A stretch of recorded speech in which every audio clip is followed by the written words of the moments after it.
Bueno, hoy estamos con Santiago Abascal. Santiago Abascal es el presidente de Vox, como todos ustedes conocen. Santiago, un placer tenerte aquí, ¿eh? Igualmente, muchísimas Eh, gracias por no, vuestra invitación. muchísimas gracias por venir a este espacio de libertad, a esta zona. Digo a este espacio de libertad porque hoy no solo quiero hablar de Vox, sino también de la persecución que tú personalmente estás sufriendo, que está sufriendo también Vox por parte de lo que llaman los grandes medios, que a mí cada día me avergüenzan más, como diría Javier Milei, esos medios ensobrados que están haciendo una persecución, los últimos escándalos que hemos visto, las instrucciones que dan a los periodistas para que saquen los temas que le interesa al gobierno y al PSOE. ¿Cómo lleváis esa presión, Santiago? Bueno, asumimos las consecuencias de nuestro compromiso y sabemos que los grandes medios, a los que yo no llamo así, yo creo que son los medios del bipartidismo. Son los medios que tienen interés en que se mantengan las cosas como están, con las mismas políticas, y se han dado cuenta de que Vox ha venido a cambiarlo todo. Han llegado a la conclusión de que Vox no es fácil determinar con él, que Vox representa un sentir real en la población española. Y por lo tanto, además de los ataques a Vox, pues han decidido también incorporar los ataques contra el presidente de Vox, porque se dan cuenta que mientras yo esté dirigiendo Vox, Vox no es un partido dirigible, Vox no es controlable. Y por lo tanto, pues yo me convierto en ese sentido en una pieza a batir. Pero lo asumo con tranquilidad e incluso con orgullo. Eh, Ese silencio mediático al que Vox está sometido y esa criminalización, porque es una mezcla de ambas cosas, ¿no? Criminalización de tu figura, del partido y silencio mediático. No les está saliendo bien porque se les ha escapado el tema de las redes sociales, se les ha escapado que hay otros altavoces, se les está escapando medios como este, donde estamos para ser fieles a la verdad, ¿no? Bueno, como bien has dicho, es un doble modo de atacarnos. Por un lado, un silencio mediático sobre todo aquello que nosotros queremos comunicar, sobre nuestras propias posiciones, sobre cuestiones programáticas, es decir, todo aquello que nosotros queremos que llegue a los españoles, no llega. Sobre eso hay silencio. Sin embargo, sobre cualquier cuestión que ellos consideran que nos puede dañar, lo que hay es una sobreexposición mediática, que es la criminalización.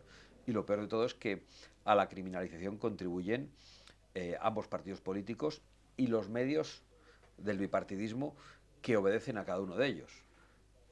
Es normal que el Partido Socialista lo haga, es normal que intente criminalizar a Vox.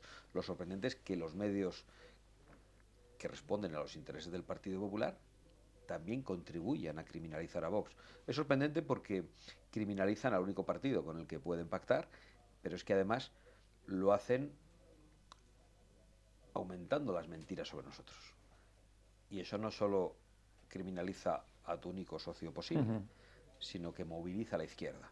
Y por eso el 23 de julio no hubo manera de sumar, no hubo una mayoría alternativa a la izquierda frente populista que ha podido pactar con el separatismo, porque se movilizó a la izquierda con mentiras sobre Vox, con las mentiras de siempre, sobre que Vox odia a las mujeres, a los homosexuales, a los inmigrantes y estas cosas que dicen sin freno y sin ningún tipo de límite en horario de máxima audiencia y en cualquier parte, ¿no? Es curioso que el último debate, ese 23 de julio, te dejaron solo ante el peligro, porque casualmente Feijóo se ausentó de ese debate, ¿no? Ya sabemos que esto es historia, pero es como poco llamativo, diría yo, esa ausencia del líder de la oposición en ese momento, ¿no? Bueno, pero en realidad no ejerció de líder de No. oposición en ese debate al que no fue, pero tampoco en el debate que sí mantuvo con Pedro Sánchez, en el que le ofreció permanentemente pactos a Pedro Sánchez. Y por eso decía, si tú estás ofreciendo pactos al verdadero enemigo del orden constitucional, que es Pedro Sánchez, y si debates con él dándole una salida y a la vez permites que se criminalice a tu único aliado probable, pues estás haciendo pues una estupidez. Y al final las estupideces se pagan y las pagamos todos los españoles. Da la sensación de que un sector del Partido Popular está reclamando, está buscando, sigue buscando un socialismo bueno, ¿no? Igual es que desconocen la historia de este país, ¿no?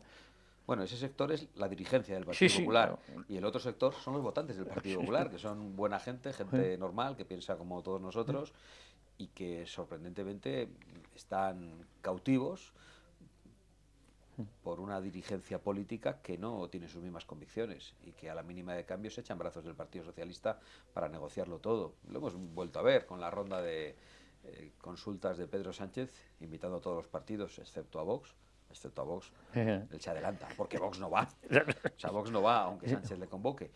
Y el debate era, ¿por qué invita a Bildu y no invita a Vox? No, el debate no es ese. El debate es por qué el señor Feijóo acude a esa ronda de consultas con Pedro Sánchez, teniendo en cuenta lo que está haciendo Pedro Sánchez, cómo un dirigente político serio puede prestarse a la mascarada de Pedro Sánchez. Ese es el gran error.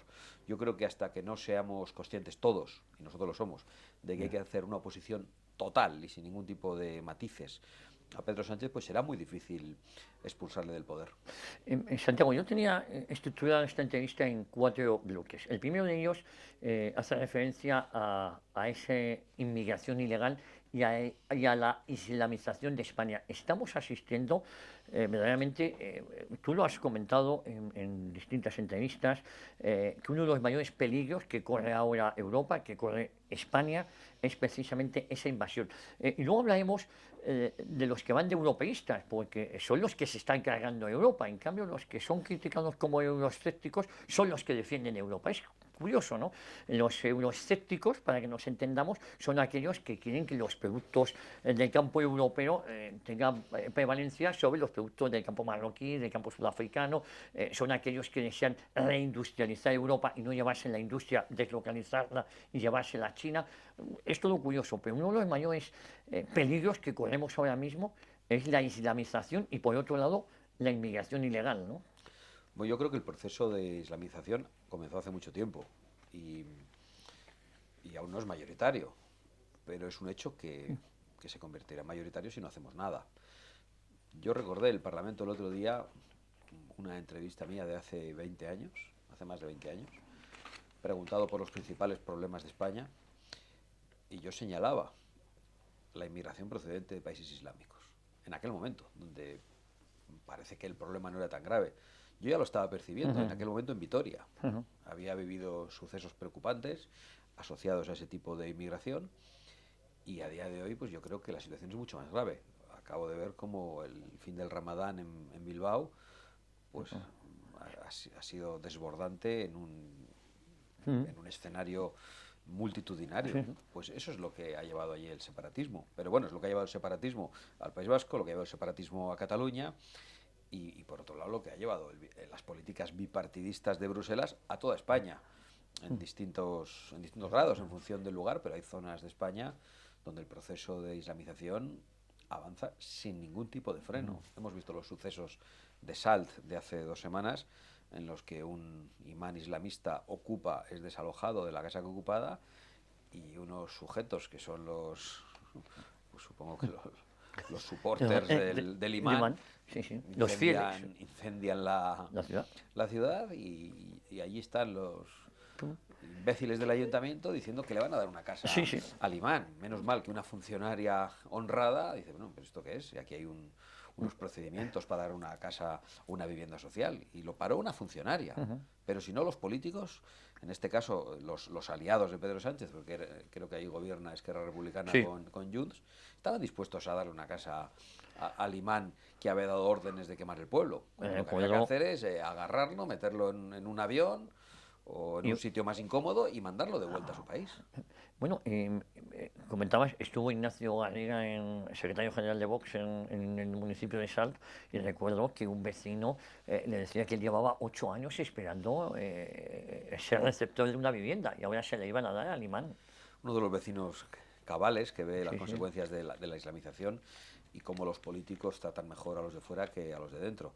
Pero ya vimos lo que gritaban los de fuera en esa visita de Ignacio Garriga. Gritaban viva Pedro Sánchez. Porque son muy conscientes de lo que está haciendo Pedro Sánchez y de la ayuda que está dando a este proceso de islamización. Y cómo está realmente pues dando a quienes vienen ilegalmente cosas que se niegan a los españoles, que lo están pasando muy mal, que no llegan a fin de mes, que no ven futuro para sus hijos, cuyos hijos tienen que emigrar, irse a trabajar a otros países de Europa o del mundo.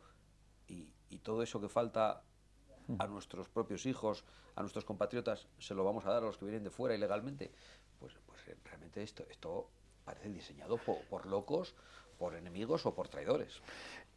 Por un lado está la islamización y por otro lado está esa inmigración ilegal que va de la mano de la inseguridad. Hemos visto como la pasada semana José Antonio Fuster, portavoz nacional de Vox, ha sido denunciado por delito de odio por dar los nombres de pila de los detenidos un sábado en la ciudad de Barcelona. Es decir, delito de odio por decir la verdad.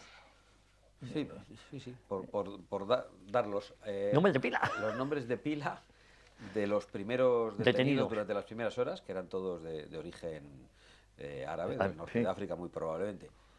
Bueno, es increíble la utilización de la policía al servicio del Partido Socialista para denunciar a un político por decir la verdad. No nos importa, vamos a seguir diciéndolo y denunciándolo. Pero vamos, yo voy a decir aquí no los nombres de pila, voy a decir los apellidos de los culpables, que son Sánchez, Bolaños, Montero, Marlaska y todos los que se sientan con ellos en el Consejo de Ministros y los que les apoyan. Lo digo porque está muy bien que denunciemos para que se conozca la situación, cuáles son los nombres de pila y el origen de los que están trayendo aquí criminalidad en vez de contribución y en vez de integración, pero no olvidemos que los culpables son los políticos que nos gobiernan, porque son los que les traen. Nosotros no criminalizamos al inmigrante, por supuesto al inmigrante legal que viene a trabajar, en ningún caso, ni siquiera al inmigrante ilegal, porque entendemos que vienen confundidos, llamados y son traídos por los políticos progres. Nosotros sobre todo señalamos a los políticos progres. Si detestamos algo, es a los políticos progres que están condenando a los europeos a la inseguridad y muy especialmente a las mujeres. Y no solo en la inseguridad, porque el problema de la inmigración ilegal y de la inmigración masiva, sí, no solo ilegal, la inmigración masiva, porque depende de dónde venga, es de otro orden. Hemos hablado de la islamización, estamos ante un problema de identidad, estamos también ante un problema de convivencia, porque hay modelos culturales o religiosos que no pueden convivir juntos. Son incompatibles. Son incompatibles. Es que hay cosas que no se pueden mezclar, porque ellos no asumen que tienen que respetar las leyes civiles. No asumen que la mujer debe ser respetada. Estamos hablando también de un problema de inseguridad gravísimo en las calles. Yo ayer hablaba con un chaval que me dijo que fue a su casa de noche y que solo se cruzaba con grupos de jovenlandeses, como dicen ahora los chavales. De gentes venidas. En tono amenazante, porque veían a un chaval solo. Es algo generalizado y no solo es un problema de identidad o de seguridad, es un problema económico de primer orden y que tiene que ver con la asistencia social, que está colapsada, y también con el acceso a los servicios sanitarios, que están colapsados. Si ya las cosas funcionan mal estando solo nosotros, pues si abrimos las puertas y decimos que aquí puede venir el que quiera sin ningún tipo de límite, la cosa es que no es que funcionen mal, es que no van a funcionar dentro de muy poco tiempo. Santiago, el presidente de Canarias, Clavijo, anunciaba antes del verano de que iban a llegar entre 10.000 y 30.000 ilegales, entre ellos muchos menas. Claro, es curioso que anunciaba y el problema era cómo se repartían, no evitar la llegada. Claro, las instituciones son culpables de lo que está sucediendo, ¿no? Bueno, para empezar, los menas son los menos. Sí. Porque cuando les hacen las pruebas biológicas, son mayores. Se ve que son todos mayores de edad. Y también las mujeres son las menos, pero muy minoritarias. Porque sobre todo vienen varones mayores de edad, en edad militar y bien alimentados. Y que no huyen de una guerra, porque que sepamos, en Marruecos y en Argelia no hay ninguna guerra. Y vienen aquí ilegalmente, llamados por los políticos españoles.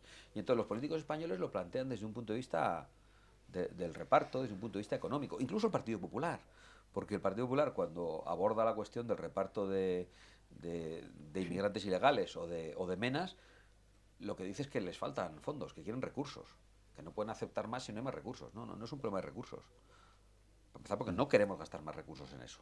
Y si seguimos gastando recursos y repartiendo a todo el que llega, no van a dejar de llegar, es que van a llegar cada vez más. Se rieron mucho hace un año cuando abandonamos los gobiernos, muchos periodistas miserables y muchos políticos miserables, porque Vox se iba de los gobiernos por 110 menas. ¡Qué exageración! Y dijimos, es que no son 110 menas. El problema es lo que esto representa. Y dijimos, serán más. Ya estamos hablando del reparto de 4.000. Y serán 400.000. Y serán 4 millones. Y serán mayoritarios. Y la sociedad que conocemos dejará de existir. Si no lo paramos. Y nosotros estamos aquí para eso. Para pararlo y para revertirlo. para expulsar a todo el que ha entrado ilegalmente e incluso para retirar la nacionalidad a todos los que la han obtenido fraudulentamente. Santiago, y en política doméstica hemos escuchado a una vicepresidenta del gobierno, a María Jesús Montero, poniendo en duda la presunción de inocencia. Claro, esto viniendo de un vicepresidente del gobierno es sumamente grave. Además, ministra de Hacienda, sobre la que recaen serias sospechas de que desde su ministerio se hayan podido filtrar cosas al fiscal general del Estado. Pero es muy grave poner en duda la presunción de inocencia, ¿no? Cuando se acaba la presunción de inocencia, se acaba todo. Bueno, es sobre un caso en concreto, pero yo creo que vale absolutamente para todo. El Partido Socialista está funcionando como una organización criminal. El Partido Socialista no cree ni en la Constitución, ni en la ley, ni respeta la identidad de España, ni le importa nuestra historia en común. El Partido Socialista solo aspira al poder, a cualquier precio. Y tienen al mejor maestro, que es Pedro Sánchez. Pedro Sánchez ha hecho todo lo que no se debe hacer para llegar al poder de manera decente. Ha mentido a los españoles en 2 procesos electorales, ha estado dispuesto a poner en marcha leyes de carácter inconstitucional como la ley de amnistía, que va a ser declarada constitucional porque el Tribunal Constitucional ha sido tomado al asalto por Cándido Conde Pumpido, que es la mano ejecutora de Pedro Sánchez, pero con el acuerdo del Partido Popular. Por eso nosotros decimos que hay que hacer oposición siempre y sin ningún tipo de contemplación al Partido Socialista. No se puede pactar nada. El Partido Popular le hablan de la institucionalidad, le tiemblan las piernas y llega a un acuerdo con el Partido Socialista y se reparten el Consejo General del Poder Judicial, el Tribunal Constitucional. No son capaces de aguantar la presión. Y hoy pasa lo que pasa, que el Tribunal Constitucional lo tiene dominado el Partido Socialista. Y pasa lo que pasa, que las condenas por los ERES a los socialistas más corruptos de Andalucía han quedado en papel mojado porque ha llegado el Tribunal Constitucional y ha dicho que no valen. ¿Y qué va a pasar en el futuro con la ley de amnistía? Lo mismo. ¿Y qué va a pasar si Cándido Conde Pumpido es imputado por el Tribunal Supremo? Que va a ir el Tribunal Constitucional y va a decir que eso es una resolución nula.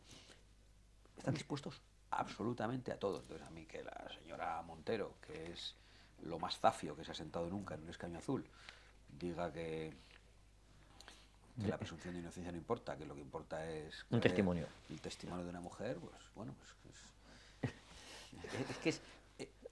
es que están al margen de la civilización, están al margen del derecho, de las cosas más elementales. Son verdaderos salvajes de la política, solo les importa el poder a cualquier precio y por encima de todo, por encima de España y de los españoles. Santiago, habíamos visto niveles de corrupción con el felipismo, todo lo que le rodeaba a Felipe González fue corrupto, pero es que ahora lo que rodea al presidente de gobierno, hermano imputado, mujer imputada, fiscal general del Estado imputado, es una situación insostenible, ¿no? Bueno, yo creo que es insostenible, pero fíjese, presunción de inocencia, hasta que nadie sea condenado, ¿verdad? Que es lo que debería regir la política. Pero es que ellos no lo han respetado nunca. Es que, ¿qué habría hecho Sánchez en la oposición? No, ¿qué hizo Sánchez en la oposición ante hechos menos graves? ¿Qué habría hecho si el presidente del gobierno anterior hubiera tenido imputada a la familia, a su número 2? Habría exigido la dimisión inmediatamente. ¿Qué habría hecho Pedro Sánchez? Bueno, ¿qué hizo Pedro Sánchez? ¿Qué hizo? Cuando no tenía presupuestos el anterior gobierno. Decir que tendría que dimitir si no había presupuestos. Y convocar elecciones. Claro, y ahora no tiene presupuestos, está imputada su mujer, está imputado su hermano, está imputado su fiscal general, está imputado su número 2. Es evidente que se han gastado dinero público en prostitución, en drogas, y están ahí. ¿Qué hizo también cuando hubo una pequeña inundación en la ribera del Ebro? Pues exigir la dimisión de todo el gobierno. Él ha dicho, si quieren ayuda, que la pidan, hay 200 y pico muertos, se puso chulo, ralentizó la ayuda, y ahí sigue. Por eso digo que no tienen límites, no esperemos otra cosa. Y por eso digo que no se puede ir al Palacio de la Moncloa a visitar a Pedro Sánchez. No se puede ir a una ronda de consultas con Pedro Sánchez. No se puede llegar a ningún tipo de acuerdos con el Partido Socialista. La oposición tiene que ser total y sin contemplaciones. porque ese tipo de cosas son las que dan aliento a Pedro Sánchez. Ya me has contestado. Yo te quería preguntar si el Partido Popular es parte del problema con esa complicidad que tiene con el Partido Socialista. Da muchas veces la sensación de que lo que les gustaría es pactar con el PSOE, pero el PSOE es el que no quiere pactar con ellos. Bueno, no es una sensación, es que es una realidad. Es que lo vimos en el último debate electoral. Permanentemente le ofreció un pacto. No, un pacto no, le ofreció múltiples pactos. Sí, sí. El señor Feijóo al señor Sánchez. Y el que lo rechazaba era Sánchez. Entonces, ¿por qué? Porque el Partido Popular lo que aspira es hacer en España lo mismo que en Bruselas. Lo que pasa es que aquí se han encontrado a Pedro Sánchez que no quiere, que prefiere otros aliados extremistas. Pero claro que el Partido Popular es parte del problema, porque el Partido Popular gobierna con el Partido Socialista en Bruselas. Y todas las grandes políticas que nos afectan en el día a día y que vienen directamente desde Europa, las políticas verdes, medioambientales, lo que afecta en definitiva a la industria, al comercio, al transporte, a la producción agrícola, o las políticas migratorias que afectan a la seguridad, a la identidad, a los servicios sociales y sanitarios, es decir, todo viene de Europa. Y de allí lo traen el Partido Popular y el Partido Socialista. Entonces, verles después discutir en el Parlamento como si realmente fueran algo muy distinto, pues es realmente sorprendente. A mí me indignó bastante el otro día escuchar el debate en el que yo también participé, pero el debate entre Sánchez y Feijóo. Y por eso dije que era un teatro, que era una mascarada, que es una estafa a los ciudadanos. Hoy el Partido Popular está estafando a los ciudadanos, porque si fuese coherente lo que haría es decir no al pacto verde, no al pacto migratorio y oponerse a todas esas políticas que vienen de Bruselas. Y se meten todos con los aliados internacionales de Vox, que son eso, aliados y conocidos, ¿eh? Los de los demás no sabemos quiénes son. Los de Feijóo no sabemos quiénes son. Los de Sánchez sí, gente muy peligrosa. Y de Feijóo pues solo sabemos lo de von der Leyen, pero que es jefa compartida con Sánchez. Sí. Es que eso lo tienen que saber los españoles. Pero fíjate, también es bochornoso el asalto a las instituciones, ¿no? El sanchismo, el PSOE, ha canibalizado todas las instituciones del Estado, o casi todas, ¿no? Las del Estado y las que no son del Estado. Sí, sí. Porque ya están al asalto de los medios de comunicación y de las empresas privadas.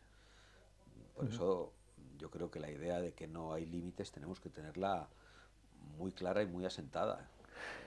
He dicho recientemente, hace meses, que lo peor de Sánchez está por llegar, y cuando pasan los meses miro hacia atrás y digo, tenía razón, todavía ha ido a peor, pero siempre pienso que me quedo corto y siempre pienso que puedo volver a decir la frase.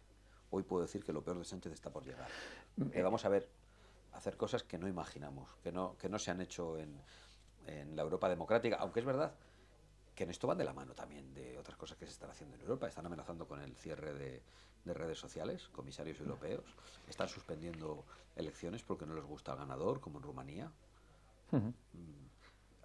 Es difícil ahora que le llamen la atención a Sánchez, porque hay mucha gente bastante incauta que dice, yo espero que Europa haga algo.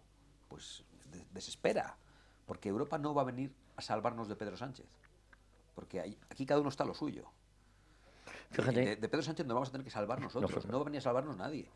Si en Europa están dispuestos a anular elecciones cuando no les gustan los resultados, si los alemanes tan respetables acaban de reformar la Constitución con el Parlamento saliente, a pesar de que el Parlamento nuevo ya estaba elegido, por la única razón de que con el Parlamento nuevo no tenían mayoría suficiente para la reforma constitucional. Es muy escandaloso. O sea, los defensores de la democracia, de la institucionalidad, están dispuestos en Europa a suspender elecciones, a reformar de manera fraudulenta una constitución en Alemania. Están dispuestos absolutamente a todo. Estamos hablando de enemigos muy poderosos. Estuvimos recientemente, el grupo EDATV Informa Radio en Bruselas, y nos hemos dado cuenta de que son enemigos muy poderosos. Quiero decir, el partido más votado en Francia no se le deja gobernar, hay una gran coalición para que no gobierne.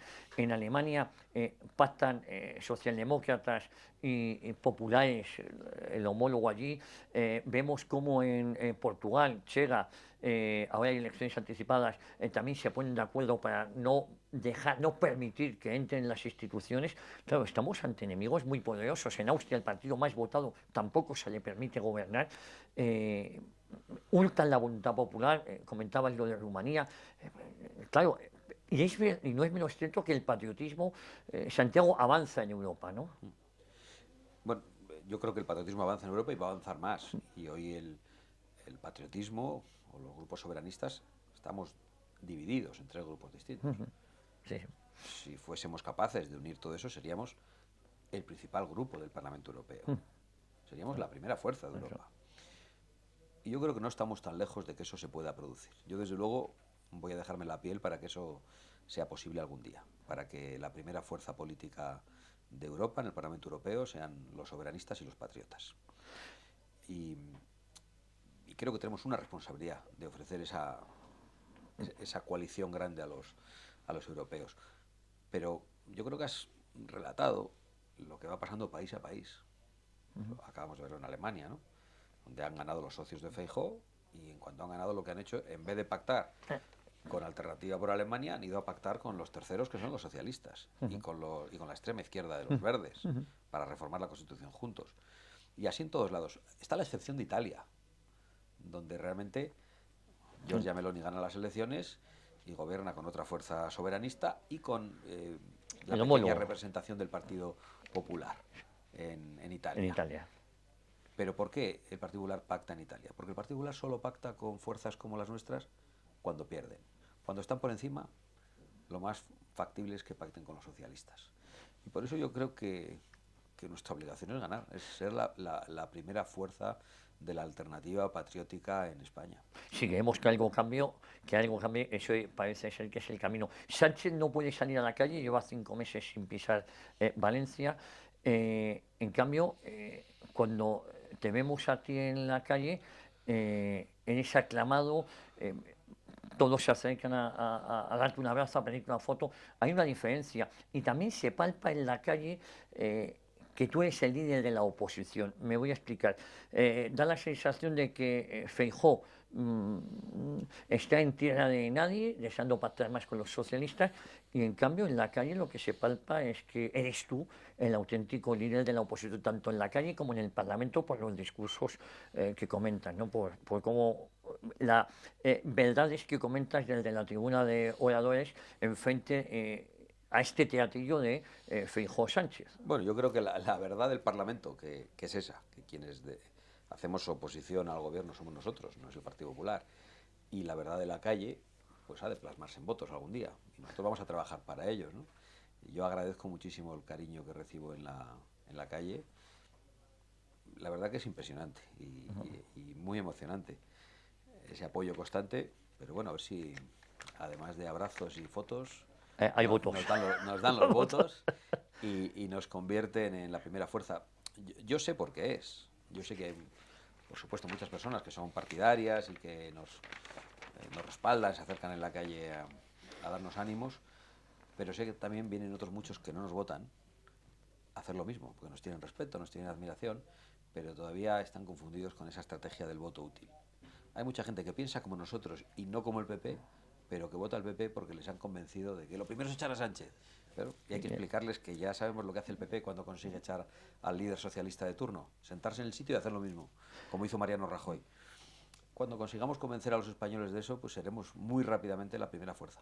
Santiago, algunos denominamos esa primera legislatura de Mariano Rajoy como la tercera de Rodríguez Zapatero.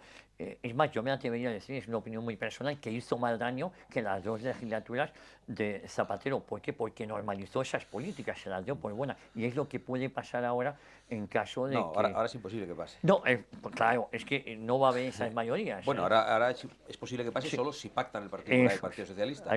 Pero si Vox tiene algún tipo de concurso en la posición que sea, de primera fuerza o de segunda fuerza de la alternativa, eso no puede pasar. Porque Vox no va a ser cómplice del mantenimiento del status quo. Lo hemos demostrado. Nosotros nos hemos ido de los gobiernos regionales en toda España pidiéndole a la gente que dejase los coches oficiales, los despachos y el poder recién conquistado y se fuese a su casa o a la oposición. Y no ha sido fácil tomar esa decisión. Y hemos tomado esa decisión, como dicen nuestros enemigos, por 110 menas. No es por 110 menas. La hemos tomado por dignidad y por convicción y porque nosotros no vamos a ser cómplices del mantenimiento de las políticas migratorias del Partido Popular y del Partido Socialista. Es decir, si de nosotros depende, las cosas van a cambiar en España. Ahora bien, si depende solo del Partido Popular, pues no van a cambiar. Escuchábamos la pasada semana cómo al Partido Popular le daban 145 escaños y algunos medios de comunicación muy cercanos al Partido Popular decían, con este resultado no necesitan a Vox. Claro, yo me pongo a sumar, digo, hombre, son 183 diputados, la mayoría absoluta. No sé si es que va a haber unos socialistas buenos que le van a dar esos diputados. Son 176. 176, perdón. Sí, sí, sí. 183 fue la Sí, mayoría no, que sacó. ahora la mayoría depende del titular y del medio de comunicación, oscila entre los Sí, por eso 150 y los 160. la rebajan. Que, por cierto, son los mismos escaños que ya les daban a ellos sus encuestas Sí. publicadas en sus medios, digo sus y sus, antes de las elecciones del 23 de julio. Cuando la gente votó no es lo que salió, estaban mintiendo. Esas encuestas eran falsas. Engañaron a la gente, la confundieron, porque lo único que querían era poder decir que iban a tener una mayoría tan amplia de 160 escaños que Vox estaba obligado a ir allí con los escaños y entrar. Claro, no conocen a Vox. No conocen a Vox, ni conocen a sus votantes, ni sorprendentemente me conocen a mí, y deberían conocerme ya. Tienen un verdadero problema, que es el de no aceptación de la realidad. El problema es que cuando no aceptas la realidad se te da de bruces y después tienes una especie de shock. Y es lo que les va a pasar. Yo no sé cuál es el apoyo que nos darán los españoles, pero con el apoyo que nos den, pequeño, mediano o grande, haremos valer sus convicciones. Que nadie dude de que los votos de la gente de Vox y las convicciones de la gente de Vox no se regalan a nadie. Ni al Partido Popular, ni al Partido Socialista, por supuesto. Pero el bipartidismo va a ser combatido por nosotros. Ha hecho muchísimo daño. Y tenemos la responsabilidad no solo de dar representación a la gente, sino de explicar qué es lo que ha pasado, cómo hemos llegado hasta aquí. Porque hay gente que no lo entiende. Dice, bueno, ¿cómo es posible? Porque yo en todo mi entorno con el que hablo, pues todos piensan lo mismo de Pedro Sánchez, pero pues ¿cómo es posible que luego votas lo que no tienes que votar y se te entregan al Partido Socialista? Es posible. Ha pasado. Santiago, ¿alguna decepción por parte de algún comunicador o de prensa que uno podría considerar amiga, o por lo menos hemos visto ataques feroces de algunas cadenas de radio, de televisiones, unos esperados, otros menos esperados, una criminalización? Hemos visto casi con rubor cómo Vox era comparado con Bildu cuando tú eres víctima del terrorismo. Y sí, yo es víctima del terrorismo, Santiago Abascal. La verdad es que algunos nos causaba un rubor, ¿no? Un cierto escalofrío, ¿no? Viendo cómo esos medios de comunicación ataquen más feroces a Vox y a Santiago Abascal que a Sánchez o a Bildu. La verdad es que... ¿O no has tenido decepción porque no esperabas nada de ellos? Bueno, igual es que yo ya no tengo espacio para decepciones, ni tengo espacio para puñaladas en la espalda, está llena. Pero tengo capacidad de aguantarlas. Entonces, lo que siento es un gran orgullo de que Vox sea de verdad una alternativa independiente, que no obedece a nadie, ni internacionalmente, ni en el panorama nacional a ningún medio de comunicación, a ningún lobby, a ningún grupo de presión. Lo que siento es un gran orgullo por eso, una satisfacción extraordinaria. Y por lo tanto, pues las decepciones que ya he dicho, es que no tengo más espacio para decepciones, porque evidentemente he tenido muchas, y para traiciones tampoco, porque he padecido muchas. No me importa, no estoy aquí para lamerme las heridas. Estamos aquí para defender a los españoles y para defender a nuestra patria, que es España, y eso es mucho más grande que cualquier otra cosa. Sánchez nos habla ahora de un rearme. ¿Acudirá el Partido Popular a salvar de nuevo al Partido Socialista? Muy probablemente. La fundación del Partido Popular ha solicitado ya que haya un acuerdo entre el Partido Popular y el Partido Socialista. Y muy probablemente, además, no solo se lo exija o se lo aconseje su fundación, sino que se lo exijan sus amos en Bruselas. Hay que ver qué es lo que hace el Partido Popular. Veremos si el Partido Popular resiste esa presión y actúa de manera patriótica, haciendo, en este caso, oposición a Pedro Sánchez, o si se entrega. Nosotros no vamos a apoyar a Pedro Sánchez de ninguna manera. Eso está claro. Es que ni aunque diga lo que queremos. Ni aunque diga lo que queremos. Porque será mentira. No, y porque además no vamos a contribuir al mantenimiento de Pedro Sánchez en el poder. Pedro Sánchez es una catástrofe para España. Pedro Sánchez actúa como un enemigo de los intereses de España. Y por lo tanto nosotros no vamos a ser cómplices. Hemos decidido que estamos en la oposición como nunca se ha estado antes en España. Porque la oposición, en circunstancias democráticas normales, tiene que tener matices, tiene que tener momentos de encuentro con el gobierno. en circunstancias democráticas normales. La situación de España no es normal, es absolutamente excepcional. Padecer a un desaprensivo como Pedro Sánchez como presidente del gobierno es algo que los españoles no se podían imaginar ni en los peores sueños. Pensar que podía llegar alguien peor que Zapatero era difícil. Era difícil. Ha llegado. Y creo que aún puede llegar un Pedro Sánchez peor que el presente. Pedro Sánchez siempre puede hacer algo más grave de lo que ha hecho. Santiago, si nos vamos a las comunidades autónomas, ¿qué va a pasar con los presupuestos regionales donde Vox es fundamental para sacarlos adelante? Hemos visto que creo que es un buen acuerdo al que se ha llegado en Valencia. ¿Qué va a pasar en el resto de comunidades? Bueno, yo creo que es muy fácil responder a eso. El Partido Popular lo va a decidir. Va a decidir si quiere un pacto con el Partido Socialista en Bruselas en torno al Pacto Verde que arruina nuestra industria, nuestro campo y nuestro transporte, y al pacto migratorio que nos condena a la inseguridad, o si quiere un acuerdo con Vox que signifique la oposición a todo eso. Exigimos en Valencia una clara rectificación y que eso supusiera la oposición al Pacto Verde y al pacto migratorio. Hemos obtenido esa rectificación y ha sido posible un acuerdo por esa razón. Pues si eso ocurre en el resto de los lugares y ocurre de una manera creíble, tanto en las declaraciones como en los presupuestos, será posible llegar a un acuerdo. Si no, no será posible. Pero nosotros no nos fuimos de los gobiernos para nada. Si quieren un acuerdo con nosotros, que sepan qué es lo que vamos a defender, y si no, pues tienen una salida, que es acordarlos con el Partido Socialista, que es con quien parece que se sienten cómodos en muchos lugares.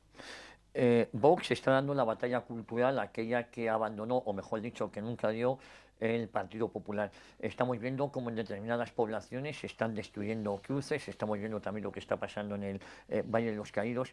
¿No es decepcionante también, insisto, tampoco es que yo esperara a muchos, el papel de la conferencia episcopal de determinados obispos, pactando la resignificación de lugares de culto, sagrados, de reconciliación? La verdad es que tienen obsesión por resucitar muertos cuyos tumbas han sido profanadas, y obsesión por volver a quemar iglesias filosóficamente hablando, no por tumbar cruces. Me refiero al PSOE, y en este caso con el silencio cómplice del Partido Popular y de la conferencia episcopal. Bueno, me has preguntado antes por las decepciones. Sí, He dicho que no tenía más espacio para las decepciones, pero sí tengo espacio para hablar y para decir lo que pienso. Y creo que lo que hay detrás del intento de resignificación del Valle es convertir a Sánchez en rey. Es acabar con la corona. Es acabar con todo el relato que dio lugar al abrazo entre los españoles, con todos los defectos que ese abrazo pudo tener durante la transición, entre otros defectos, muchos de los textos o artículos de nuestra Constitución. Pero bueno, de aquello se podía sacar una lectura positiva. Pero eso se ha convertido en un completo desastre con el paso del tiempo. Y hemos encontrado un Partido Socialista que lo que quiere es hacer una relectura del pasado que implique la deslegitimación de la corona, y por lo tanto a lo que aspiran es a convertir a Sánchez en su majestad. Por eso le molestó tanto cuando yo me dirigí a él como majestad insistentemente en la tribuna del Parlamento. Tenía tanta razón que me llamó al orden la presidenta del Parlamento. Presidenta, que vamos a ver cómo acaba, si es finalmente imputada, ¿no? Esa es otra, ¿no? Sí. Y por otro lado, hay un intento de atacar nuestra identidad y de derribar la cruz más grande del mundo. Yo lo dije hace ya 4 años en el Parlamento. El verdadero objetivo de la Ley de Memoria Histórica era la deslegitimación de la corona y el derribo de la Cruz del Valle de los Caídos. Sigo pensándolo. Algunos dirán, es una exageración. No, están todos sus cómplices parlamentarios y sus voceros mediáticos diciendo que quieren poner dinamita en la Cruz del Valle de los Caídos, en la cruz más grande del mundo. Yo espero que esto se conozca también a nivel internacional, y yo voy a hacer todo el esfuerzo para que sea conocido, y que además esto se produce a la vez o en sintonía a un proceso de islamización en España. Mientras se cierra la asamblea de Ceuta por el Ramadán, con el acuerdo del Partido Popular y el Partido Socialista, mientras vemos cómo en Bilbao de manera masiva se ha celebrado el fin del Ramadán en un evento, en un local que ya no llena ni el PNV, pues vemos cómo están pensando en derribar cruces, entre ellas la cruz más grande del mundo. Santiago, en política internacional Ahora nos hablan de los aranceles de Donald Trump. Claro, Donald Trump no tiene por qué favorecer los intereses de Europa cuando Europa le puso aranceles a Donald Trump. No estoy defendiendo ni una cosa ni otra, pero el mayor enemigo son los aranceles que tenemos en Europa, los que impone la propia Comisión y el propio Sánchez. Y por cierto, también los aranceles ideológicos, ¿no?, de estas élites globalistas, con lo cual son cuestiones absolutamente diferentes, ¿no? Bueno, la cuestión de los aranceles es tremenda porque además demuestra la corrupción de la prensa española. No hay una sola palabra nuestra defendiendo los aranceles de Trump. Es más, hay intervenciones mías diciendo que ojalá no lleguen esos aranceles, expresadas en España, esas intervenciones, e incluso en Washington, delante de la Convención Conservadora. Sin embargo, han instalado la idea de que nosotros defendemos esos aranceles. Son unos corruptos miserables, son una gentuza sin ningún tipo de límite. Es así, no puedo utilizar otras palabras. Pero el nivel de la prensa llega, además, a tal corrupción que no dan información sobre la cuestión de los aranceles. Los aranceles no son algo nuevo. Ya hay aranceles entre los productos de Estados Unidos y de Europa. Y son más perjudiciales para Estados Unidos que para Europa. Sí. Por lo tanto, nosotros cómo no vamos a respetar o a entender que cualquier líder internacional defienda sus intereses. Lo entendemos. A veces van contra los nuestros, como en este caso.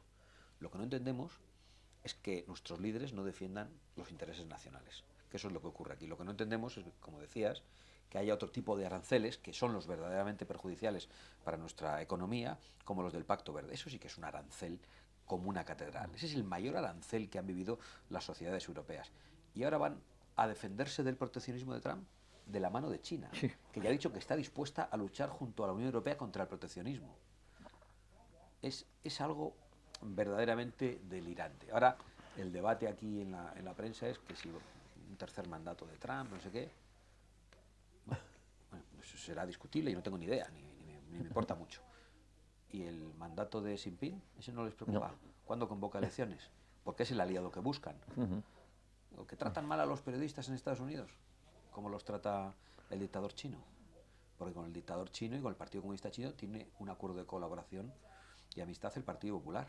Y con el dictador chino parece que está llegando a una estrecha colaboración el lacayo Sánchez, que se va a verle cada 2 por 3. Y nos van a echar en brazos de China, con quien Europa tiene una balanza comercial negativa. Mientras que tenemos una balanza comercial positiva con Estados Unidos y vamos a azuzar la guerra comercial con Estados Unidos. Son unos completos locos, unos lunáticos que están creando un daño extraordinario y que van a crear aún mucho más daño.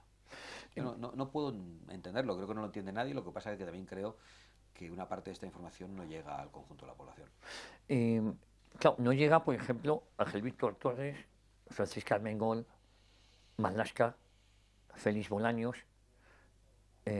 María Jesús Montero.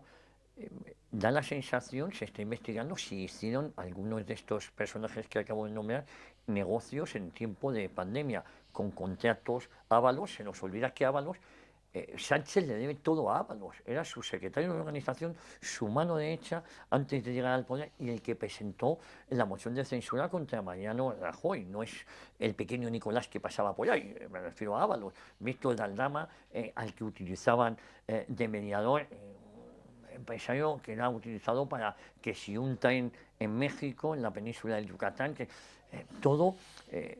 hacían negocio, da la sensación de que hacían negocio mientras miles de españoles se dejaban su vida y se arruinaban sus negocios. Bueno, yo creo que es más que una sensación y algún día sabremos las cantidades, los nombres y apellidos, pero es evidente que en torno a la venta de mascarillas y vacunas hubo una gigantesca corrupción y es evidente que esa corrupción va a volver ahora de la mano del nuevo miedo, que es el de la guerra en nuestras puertas, porque nos quieren hacer creer que la guerra va a llegar a nuestras puertas. Sí. O sea, los problemas que tenemos aquí no importan, ni con la inseguridad, ni con la amenaza contra Ceuta y Melilla. Pero de repente la guerra de Rusia y Ucrania, por alguna razón, va a llegar a nuestras puertas. Y nos lo dicen los que están pagando a los ucranianos y a los rusos, comprándoles gas. Es decir, los malos de la película que pagan a las dos partes del conflicto. Y ahora nos dicen que hace falta un kit de supervivencia. Y anda la pobre gente incauta que solo ve algunas televisiones comprando kits de supervivencia y se agotan en algunos sitios. ¿Quién está haciendo el agosto con eso? Porque ahí hay dos intenciones. alguien se está enriqueciendo, pero por otro lado la utilización del miedo, y esto es lo más grave, como una herramienta de control político y de restricción de nuestras libertades. Y eso también lo vivimos durante la pandemia, que nos encerraron inconstitucionalmente en nuestras casas y prohibieron a la gente trabajar. Y a los que les dieron ayuda luego se las reclaman, porque les decían que no cumplían los requisitos, bueno, porque no se las hubiesen dado. Ha sido todo delirante. Yo hablaba estos días del modo en el que utilizan el miedo. Da igual el apocalipsis climático te quiero hablar que nunca llega, la guerra, la pandemia, siempre encuentran una fórmula para tapar sus corrupciones y para mantenerse en el poder restringiendo nuestras libertades. Santiago, para terminar, un mensaje de esperanza para todos aquellos que te están escuchando, para todos aquellos que aman España, para todos aquellos que ven peligrar la unidad de esta nación milenaria. Un mensaje de esperanza, Santiago. Pues va a ser algo muy personal, pero el mensaje de esperanza que yo puedo dar es el que depende de mí, y es que yo no voy a tirar la toalla. Nosotros no vamos a parar de hacer oposición, no vamos a parar de defender los intereses de los españoles, no vamos a dar un paso atrás y nosotros vamos a terminar ganando. Vamos a acabar siendo en España la primera fuerza política. Ahora algunos estarán escuchando esto y dirán, vaya loco. Bueno, ya hablaremos con el tiempo. Pero que esos que nos están escuchando y que piensan que nada se puede cambiar o que tienen miedo de que no resistamos, que estén seguros de que vamos a resistir como sea y que no vamos a tirar la toalla. Ese es el mensaje de esperanza que yo puedo transmitir. Santiago Abascal, presidente de Vox, muchísimas gracias por haber estado hoy aquí con nosotros, por haber dedicado tu tiempo y más en estos tiempos tan complejos y tan complicados. Te esperamos siempre que puedas, que tu agenda te lo permita, porque aquí eres bienvenido. Es un placer, muchas gracias, Javier. Espero que sea más a menudo. Eso espero, ¿eh? Y a todos ustedes ya saben, continúen aquí en La Boca del Lobo en Informa Radio. Volvemos.